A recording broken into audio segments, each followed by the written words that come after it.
দর্শক, এই মুহূর্তে সাভার ও নওগাঁয় আছেন আমাদের সহকর্মীরা। আমরা সরাসরি চলে যাচ্ছি তাদের কাছে। শুরুতেই যাচ্ছি ঢাকার সাভারে, সেখানে আছেন আমাদের সহকর্মী রাজীব মাহমুদ। তার কাছ থেকে জেনে নেব সেখানকার হামের সবশেষ অবস্থা।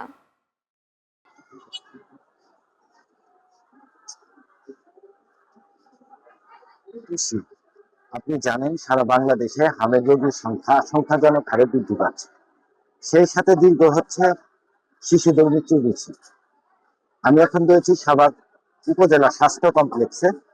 আপনাকে যদি একটু ক্যামেরার মাধ্যমে দেখাই, এখানে প্রতিদিন বিভিন্ন এলাকা থেকে মহল্লা থেকে হামের লক্ষণ নিয়ে চিকিৎসা সেবা নিতে আসেন রোগীরা।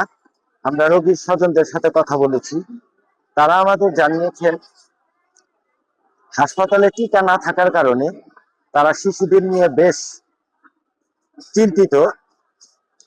এছাড়া আমরা ডাক্তারদের সাথে কথা বলেছি। তারা আমাদের জানিয়েছেন হামের চিকিৎসা সেবা এখন শুধুমাত্র ওষুধের উপর ভিত্তি করেই চলছে। 20 তারিখ নাগাদ হামের টিকা আসার কথা রয়েছে হাসপাতালে। হামের টিকা আসার সাথে সাথেই তারা টিকাদান কর্মসূচি চালু করবে।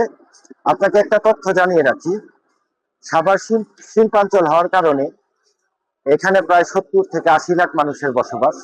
এই বিশাল জনসংখ্যার মানুষের চিকিৎসার জন্য সাভারে শুধুমাত্র 50 শয্যার একটি হাসপাতাল রয়েছে, যেখানে এত সংখ্যক রোগী চিকিৎসা সেবা নিতে আসেন যে ডাক্তাররাও চিকিৎসা দিতে হিমশিম খায়।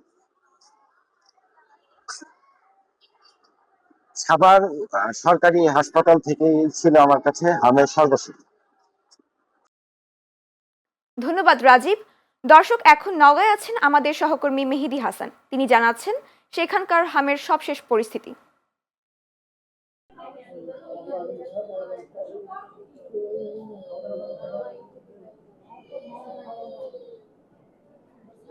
ধন্যবাদ তুলসী ঘোষ। আপনি জানেন যে চারিদিকে এখন হাম আতঙ্ক। ইতিমধ্যে মারা গেছে অনেক শিশু। সারা দেশের ন্যায় নওগাঁতেও দেখা দিয়েছে হামের প্রভাব। হঠাৎ করে বাড়তে শুরু করেছে উত্তরের এই জনপথে সংক্রামক রোগ হামের প্রকোপ।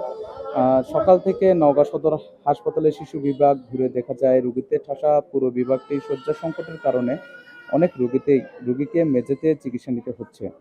জেলার সর্বশেষ তথ্য অনুযায়ী এখন পর্যন্ত সন্দেহভাজন হাম আক্রান্ত শিশুর সংখ্যা দাঁড়িয়েছে 261 জনের। এর মধ্যে পরীক্ষার মাধ্যমে 16 জন শিশু আক্রান্ত হওয়ার বিষয়টি নিশ্চিত করেছে স্বাস্থ্য বিভাগ।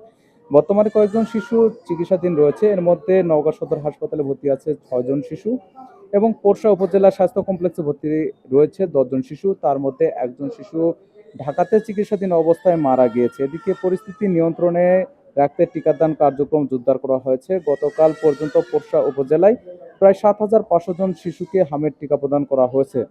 তুলসী, আপনাকে আরেকটা বিষয় জানিয়ে রাখি যে 20 এপ্রিল থেকে জেলার সকল উপজেলা পর্যায়ে হামের টিকাদান কার্যক্রম জোরদার করা হবে বলে জানিয়েছেন স্বাস্থ্য বিভাগ। এ ছিল নওগাঁ সদর হাসপাতাল থেকে হামের সর্বশেষ খবর। ধন্যবাদ মেহেদী।